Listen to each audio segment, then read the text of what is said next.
medical laboratory scientists in all government facilities in the Ashanti region have joined a strike called by the colleagues at the Konfanochi Teaching Hospital despite a court order outlawing the industrial action.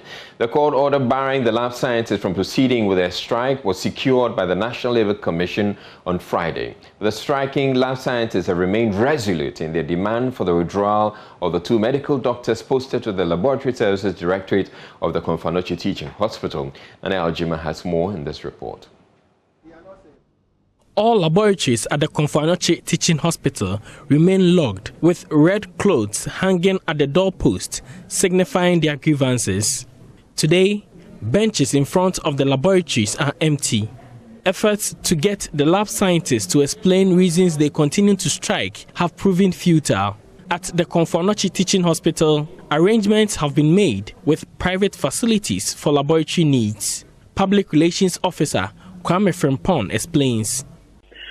Well, for laboratory services, it's been hard hit because we don't have the in-house team to run our samples for us. And so arrangements have been made with both private and public laboratories to run our samples. And so what we do is that we collect the samples and send it to the appropriate lab where prior arrangements have been made for such tests to be conducted for us. And so it comes to the hospital. We are running all right. But it is because we've made alternative arrangements, and definitely it will not be as smooth as if we were doing it in-house. But management of CAF are looking up to the Health Ministry to bring finality to the impasse. The Ministry has given a clear pathway for resolving this matter.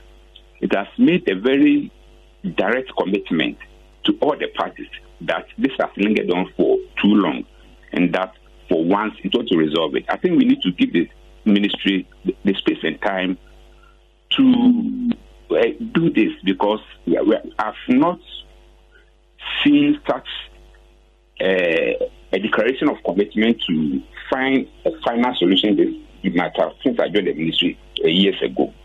So I think there is a new commitment on the part of the ministry to resolve this once and for all, because the implications can be dire. The situation is not different at the Kumasi South Hospital and Menshia Government Hospital. From the Konfanochi Teaching Hospital for Joy News, NLC reporting.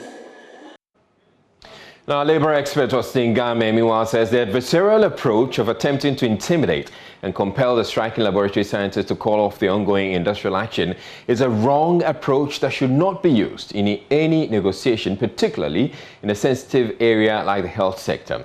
The National Labour Commission's decision to seek a court order to injunct the ongoing strike by the laboratory scientists, according to him, muddied the already fragile situation which has lingered for years. The NLC has also threatened to take the next step by terminating the appointment of the striking health workers and also cite them for contempt of court for defying the injunction.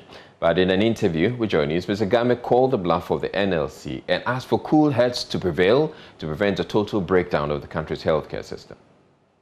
Today we have seen that even the Labour Commission step, the party on which they serve the injunction, the party is in Kumasi, circled in Kumasi alone.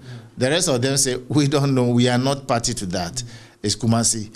And so we are carrying on with the action. Now they will have to go back to court and serve who? Make it nationwide. So I think that is a misstep to start with. But notwithstanding, I think that the two parties should sit down. I've heard that Parliament's Select Committee also want to step in. Yeah. They should use all legitimate means. Any matter affecting health delivery people, whether they are whoever, is supposed to be handled within 72 hours. That is the law. Unfortunately, this has been allowed to fester and to stay for all this while. I challenge all of them, both parties, not just the employer, including the working leadership, that you should sit down and have a good conversation, and out of the conversation, an outcome will be acceptable to both parties, and all of us will be beneficiaries. What do you think the Select Committee in Parliament, what do you think they can do differently compared to what the NLC has done over the period? Well, the Labour Commission went to court, which has somehow angered some of the people. even though Labour Commission is right to do so. I will not choose that path, but that's what they've chosen. Maybe because they were appealing to them to rescind their decision and they failed to respond. Maybe that's why they did what they did. But there is always a better way of doing anything. The Select Committee will not go to court. They will appeal to them. I think that if the parties get somebody to sit between them and facilitate the process in a mediatory, conciliatory approach, there might be a solution that will be acceptable to both parties. I have confidence in them. They should be able to do it. So sometimes you need to hit them hard. And I guess that is what the Labour Commission tried to do by going to court to get the injunction. It hasn't worked.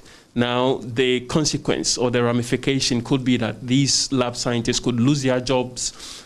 That is one. The second one is they are facing contempt of court charges because they defy the court order. Would this put fear in them to go back to work, you would say?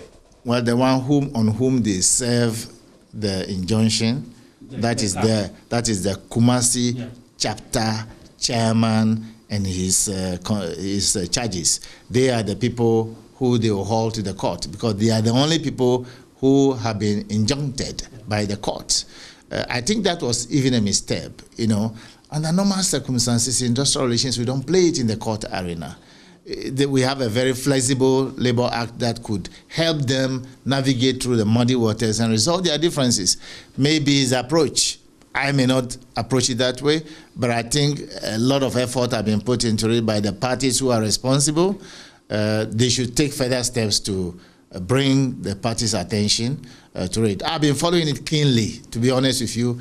I know precisely what is going on because I followed them. I've interviewed both parties in diverse ways, and I know that there could be a way out if the leadership of the conflict resolution parties are able to get them together to talk around a table.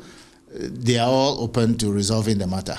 Eventually, if you are lucky and both sides agree and get back to work, what do you envisage to be the relationship, the working environment? How is it going to play out? Precisely what I said from the beginning, that this is a structural and relationships problem. If you are an employer wherever in the world, you don't handle your matters through the legitimate means, and you want to play it out through the adversarial approach, you muddy the waters forever and ever. It will take many years to restore confidence, among the people. So I want to urge all the parties. I'm urging the laboratory people, the scientists, please go back to work and let them sit around a table and have this matter resolved. The employer should not take an entrenched under the canopy of management prerogative. We want to sack those who they may not be able to sack them because these are not just wayside people. They are not just people hanging around selling dog chains. These are serious people who have been trained with our taxes many years. And who is going to do their job? In a related development, the Parliamentary Select Committee on Health has invited the health minister as well as some key stakeholders involved in the strike to a meeting Tuesday. In a statement that is issued, it indicates that, as you're aware, medical laboratory scientists working at the Konfanochi Teaching Hospital, Kumasi, have begun a sit-down strike on May 21, 2021, following the posting of 2 physicians to the hematology unit, one of the specialized units of the hospital's Medical Laboratory Services Directorate. You may also be aware that other members of the Ghana Association of Medical Laboratory Scientists, in solidarity with its members at CAR, joined in the industrial action nationwide and indefinitely in compliance with the notice served by GMLS on Wednesday, May 26, 2021. The committee is seized with information that attempts by the Ministry of Health to get the laboratory scientists resume work proved futile, and is also aware that GMLS did not comply with the interlocutory injunction secured from the High Court by the National Labour Commission. The Parliamentary Select Committee on Health is taking note of the fact that patients, particularly those who require laboratory tests, have been left stranded due to the protests by GMLS, which has now escalated into an impasse between the Ghana Medical Association GMA and GAMLS. The Health Committee, per its mandate to deal with all health matters in the country generally, deems it necessary to intervene as a matter of urgency to help resolve the matter in order to save the life of patients. A meeting has therefore been scheduled for Tuesday, June 1, 2021 at 1:30 p.m. at Parliament House to hold discussions on the matter with officials of the Ministry of Health and the Labour Commission.